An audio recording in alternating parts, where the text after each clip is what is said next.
ये जो stock item आप देख रहे हो यहाँ पे, opening balance with opening quantity, opening rate, opening value के साथ में, और अगर हम लोग इसको एंटर करके जाएंगे तो यहाँ पे आपको कुछ इस तरह से दिखाई देगा, ठीक है, जिसके अंदर में ओपनिंग क्वांटिटी के साथ में मल्टीपल गोडाउन्स दिए हुए हैं। अगर आप यहाँ पे देखते हो कि एक गोडाउन नंबर 1 2 3 4 5, आपके जितने भी गोडाउन्स रहेंगे आप हर किसी के साथ में उसको इंपोर्ट करा सकते हैं। यहाँ पे क्वांटिटी दिया हुआ है, रेट दिया हुआ है और उसका वैल्यू दिया हुआ है, ठीक है।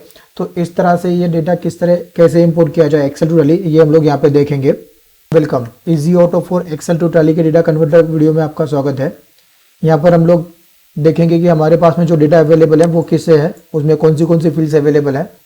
तो यहाँ पे आप देखिए इतने सारे स्टॉक आइटम यहाँ पर अवेलेबल है, ठीक है, और इसमें फील्ड्स कौन सी वो हम लोग यहाँ पे देखेंगे। जैसे स्टॉक का नाम दिया हुआ है, यूनिट है, ओपनिंग क्वांटिटी दी हुई है, ओपनिंग रेट है, ओपनिंग वैल्यू है, गोडाउन या लोकेशन का नाम दिया हुआ है, ग्रुप दिया हुआ है, जीएसटी की डिटेल्स दी हुई है कि एप्लीकेबल कहाँ से हुआ है, HSN कोड दिया हुआ है, टैक्सेबल डिटेल दी हुई है, कितना % टैक्स लगा हुआ है, यहाँ पे इतने सारी डिटेल्स यहाँ पे दी हुई है, ठीक है।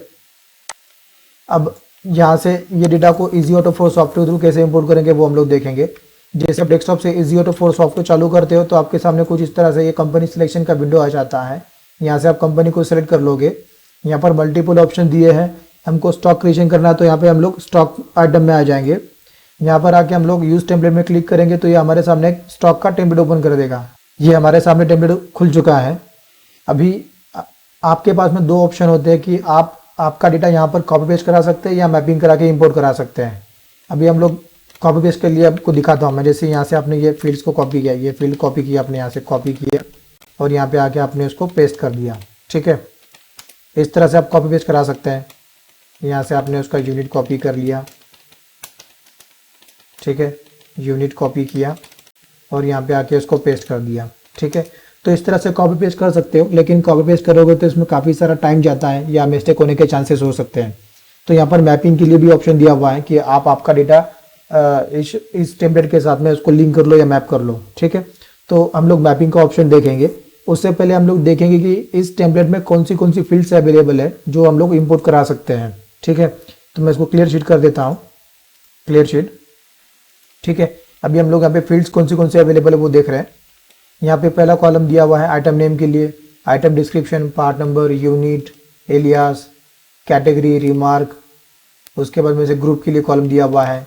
फिर ये ओपनिंग स्टॉक के साथ में जो हमको डिटेल इंपोर्ट करवानी है, मल्टीपल गोडाउन के साथ में, ओपनिंग वैल्यू के साथ में, तो उसकी डिटेल दी हुई है यहाँ पे, ठीक है।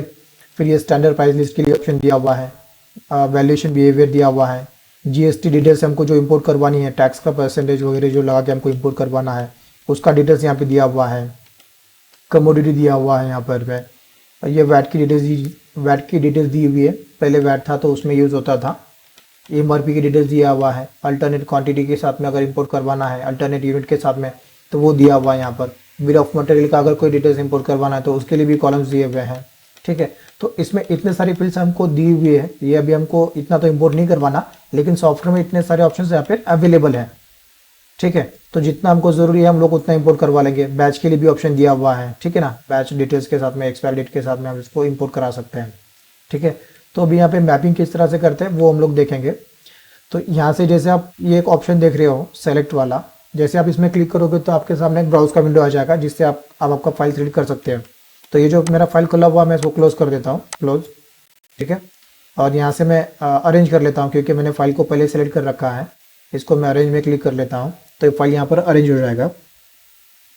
फाइल अरेंज हो गया, ठीक है। अब मैपिंग किस तरह से करते हैं वो आपको दिखा रहा हूँ मैं यहाँ पे, ठीक है। यहाँ पे आप देखिए कि आपका डेटा जो है कौन सी शीट से हमको इंपोर्ट करवाना है। तो यहाँ पे हम लोग शीट का नाम सेलेक्ट कर लेंगे, जैसे स्टॉक क्रिएशन CRN वाला। तो ये स्टॉक CRN वाला हमने शीट यहाँ से सिलेक्ट कर लिया। डेटा कौन से रो से चालू हो रहा है, रो नंबर 2 से, खत्म कहाँ पे हो रहा है 37 पे। तो स्टार्टिंग रो नंबर में यहाँ पे 2 डाल देंगे, एंडिंग में 37 डाल देंगे, ठीक है। अभी यहाँ पे हम लोग कॉलम की मैपिंग कराएंगे या तो लिंकिंग कराएंगे, ठीक है। अभी स्टॉक का नाम यहाँ पर दिया हुआ है A में, तो ये जो यहाँ पे स्टॉक नेम का जो कॉलम है यहाँ पर हम लोग A लिख देंगे, ठीक है। डिस्क्रिप्शन नहीं, इसको ब्लैंक छोड़ दिया, पार्ट नंबर को ब्लैंक छोड़ दिया। यूनिट B में दिया हुआ है तो B में यहाँ पे हमने यूनिट का नाम B डाल दिया। एलियास नहीं है, कैटेगरी नहीं है, रिमार्क नहीं है, ठीक है। ग्रुप के लिए ऑप्शन दिया हुआ है तो इसके अंदर में ग्रुप दिया हुआ है। नीचे वाले अगर शीट में अगर देखो यहाँ पे H में ग्रुप दिया है तो यहाँ पर ग्रुप का ऑप्शन दिया, तो यहाँ पर एच लिख दिया है, ठीक है। अभी ओपनिंग वैल्यू जो हमको इंपोर्ट करवानी है, ओपनिंग बैलेंस जो इंपोर्ट करवाना है, उसकी यहाँ पे डिटेल्स दिया हुआ है मैपिंग करने के लिए। जैसे ओपनिंग क्वांटिटी यहाँ पे सी में दिया हुआ, तो यहाँ पे ओपनिंग क्वांटिटी में सी लिख दिया। ओपनिंग रेट यहाँ पे डी वैल्यू ई में यहाँ पर लोकेशन या गोडाउन जो दिया हुआ है वो एफ में, तो यहाँ पे एफ लिख दिया। इसी तरह से बाकी की सारी मैपिंग आप कर सकते हैं, ठीक है। तो इसमें जितना ज़रूरी था हमने मैपिंग कर लिया है। अभी हमको सिंपल इंपोर्ट में क्लिक करना है, तो ये आपके रॉ डेटा शीट से यहाँ पर डेटा इंपोर्ट कर लेगा। इंपोर्ट टू दिस शीट में हम लोग क्लिक करेंगे तो डेटा इंपोर्ट कर देगा। इसको बोलेंगे हम लोग यस, डेटा इंपोर्ट हो रहा है वहाँ से। तो देखिए ये आपके रॉ डेटा एक्सेल शीट से यहाँ पर पूरा डेटा इंपोर्ट हो चुका है, जैसे आइटम का नाम, यूनिट, कैटेगरी, ठीक है। जिसमें हमने ओपनिंग वैल्यू डाली थी उसमें ओपनिंग वैल्यू आ गई है, ठीक है। विद गोडाउन भी आ गया, यहाँ पे लोकेशन भी आ गया। जिसमें नहीं डाला था उसमें कुछ नहीं आया है। तो इसमें से कुछ स्टॉक क्रिएट हो गए, multiple godown multiple location opening balance के साथ में क्रिएट होगा, और कुछ बिना ओपनिंग बैलेंस के साथ में क्रिएट होंगे, ठीक है, विद ग्रुप कैटेगरी के साथ में। और यहाँ पे जीएसटी की डिटेल्स भी यहाँ पे आ चुकी है, देखिए आप, ठीक है। तो अभी हम लोग इसको सिंपल यहाँ पे सेव एंड जनरेट में क्लिक करना है, सॉरी जनरेट आइटम में क्लिक करना है। जनरेट स्टॉक आइटम जनरेट हो गया। सॉफ्टवेयर में जाके अभी हमको यहाँ पे रिफ्रेश में क्लिक करना है। यहाँ पे आप देखिए कि कोई भी स्टॉक आइटम यहाँ पे अवेलेबल नहीं है। स्टॉक आइटम यहाँ पे देखिए कोई स्टॉक आइटम यहाँ पे अवेलेबल नहीं है। तो यहाँ पे हम लोग पोस्ट आइटम में क्लिक करेंगे, पोस्ट इन टैली, सॉरी रिफ्रेश। ये एक्सेल से बता रहा है कि 24 स्टॉक आइटम इंपोर्ट हुए हैं। पोस्ट में क्लिक करेंगे हम लोग तो ये स्टॉक पोस्ट कर देगा। देखिए ये स्टॉक आइटम यहाँ पे इंपोर्ट हो चुके हैं, ठीक है। तो अगर हम लोग ये देखें, इसको हमने ओपनिंग बैलेंस नहीं लिया हुआ है, ये बिना ओपनिंग बैलेंस के साथ में इंपोर्ट किया है। तो यहाँ पे इसका नाम आ गया, ग्रुप आ गया, यूनिट आ गया, ठीक है। जीएसटी एप्लीकेबल अगर आप देखोगे यहाँ पे तो उसका डिटेल्स भी यहाँ पे आ चुका है, ठीक है। और अभी हम लोग अगर वो स्टॉक आइटम देखें जिसमें मल्टीपल गोडाउन दिए हुए हैं, जैसे ये वोल्टास है, तो ये देखिए वोल्टास यहाँ पे हम लोग देख लेंगे। देखिए यहाँ पे स्टॉक का नाम आ गया, उसका ग्रुप आ गया, उसका यूनिट आ गया, ठीक है। उसके बाद में से यहाँ पे जीएसटी एप्लीकेबल में देखेंगे हम लोग, यस। तो यहाँ पे उसका एचएसएन का डिस्क्रिप्शन आ गया, टैक्सेबिलिटी आ गई यहाँ पर में, और उसका टैक्स का परसेंटेज भी यहाँ पे आ गया, ठीक है। और यहाँ पे हम लोग देखेंगे उसका ओपनिंग बैलेंस, यहाँ पे क्वांटिटी आ गई, उसका रेट आ गया, ओपनिंग वैल्यू आ गई।